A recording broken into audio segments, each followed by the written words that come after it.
Hi everyone, it's Jessica here, and welcome back to another wild ride through my life. Today, I've got a story that's equal parts creepy, empowering, and straight-up psychological thriller. The time my boss turned into a full-on stalker, crossed every line imaginable, and how I flipped the script with a revenge plan that exposed him and saved my sanity. If you've ever dealt with a toxic workplace or that gut-wrenching feeling of being watched, this one's for you. It's got red flags, mind games, a shocking discovery, and a lesson on trusting your instincts that I swear will stick with you. Grab your coffee and let's get into it. This all went down about 2 years ago when I landed my dream job right after college.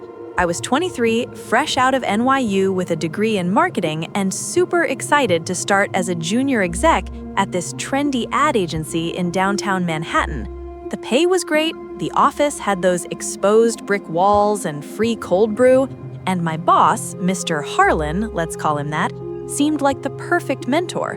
He was in his late 40s, divorced, always dressed sharp in tailored suits, and he'd drop these inspirational lines like, "Jessica, you're going places. I can see it in your eyes." At first, it felt flattering. He'd assign me to high-profile projects, invite me to after-work drinks with the team, and text me late at night about quick ideas for campaigns. I thought, wow, this guy believes in me.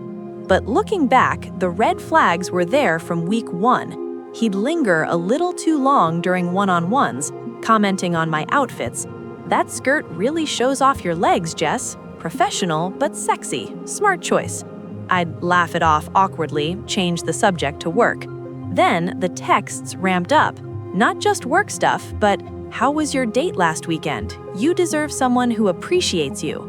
Wait, how did he know about my date? I mentioned it once in passing to a coworker. Turns out he was friending everyone on the team on social media, scrolling through our stories. Creepy, but I told myself it was networking. Things escalated fast. I'd get home to my tiny Brooklyn apartment and my Ring camera app would ping, motion detected at my door. No one there, just a delivery I didn't order, like random flowers or coffee from some anonymous sender. I'd check the lobby cam, blurry figure dropping it off and bolting. Then, at work, he'd casually ask about my weekend plans, down to details like, "Did you try that new Thai place on 5th? How was the pad see ew?" I'd posted a story about it from inside the restaurant, but he wasn't tagged, wasn't there. My stomach started knotting up. Psychologically, this is classic grooming behavior. Isolating you, making you doubt your reality, building dependency. I read about it later in a book on workplace harassment, love bombing mixed with surveillance to create paranoia. One Friday, after a team happy hour where he bought my drinks and jokingly put his arm around my waist for photos, I got a ping at 2 a.m. "Sweet dreams, beautiful. Can't wait for Monday." From his number. Blocked him immediately. But the next day at the office, he cornered me in the kitchen. "Why'd you block me, Jess? I was just being friendly. You know I look out for you." His eyes were intense, like he was daring me to push back.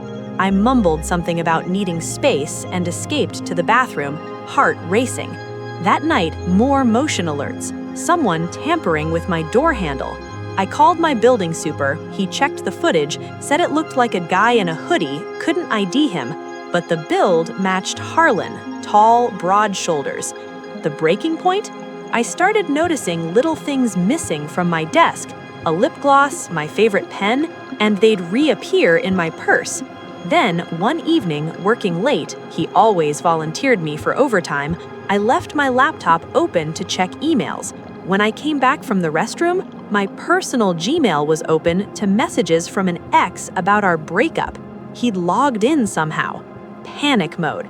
I screenshotted everything, started documenting. Timestamps of texts, delivery receipts, traced one bouquet to a shop 2 blocks from the office. Even my apartment building logs showing a car like his Tesla parked suspiciously nearby multiple times. Here's the psychology deep dive. Why didn't I quit or report sooner? It's called trauma bonding. Abusers alternate hot and cold. Praise you sky high one day, you're my star employee. undermine you the next, passive-aggressive emails CCing everyone. It messes with your self-worth, makes you question if you're overreacting.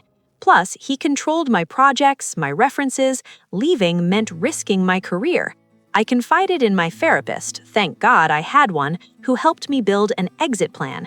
She explained it's like Stockholm Syndrome light. Your brain rationalizes the threat to survive. But I wasn't going down without a fight. Revenge? Not petty, strategic. I pretended everything was fine, ramped up the friendly vibe to gather more evidence, secretly recorded our convos on my phone, legal in NY, one-party consent, installed a hidden cam in my office drawer aimed at my desk, baited him, left my location sharing on in a fake Find My Friends app, made accidentally posted stories from home with timestamps. Sure enough, the deliveries continued, and one night the lobby cam caught him crystal clear, hoodie down, dropping a gift bag at my door, glancing around nervously. Jackpot. The twist that blew my mind?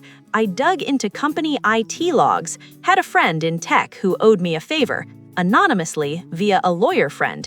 He'd installed stalkerware on my work laptop, keylogger tracking every keystroke, even personal browsing. He'd been reading my emails, chats, seeing my location via VPN pings. Worse, he'd done it to 2 other young female employees who'd quit suddenly last year. One confided in me later. Same pattern, flattery, stalking, forced exit.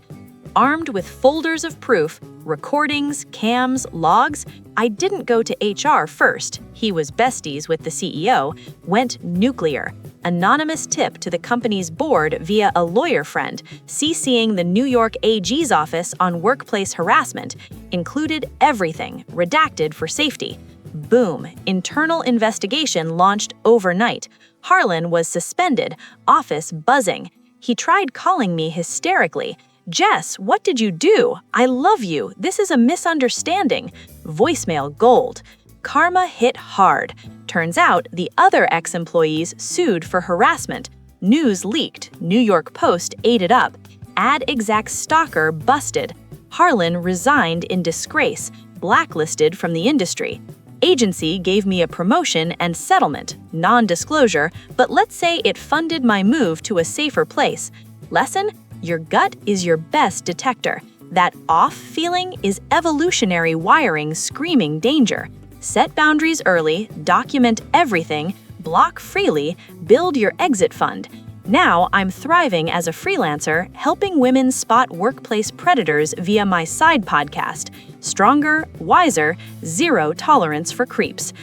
Whew, typing that still gives me goosebumps, but damn, it feels good to share. Stories like this remind us we're not alone and we can win. If this hit home or gave you chills, smash that like button, share your own boss horror stories in the comments, anonymously if needed, and subscribe to StoryLife for daily doses of drama, psych insights, and empowerment. Hit the bell, next one's even wilder. See you tomorrow.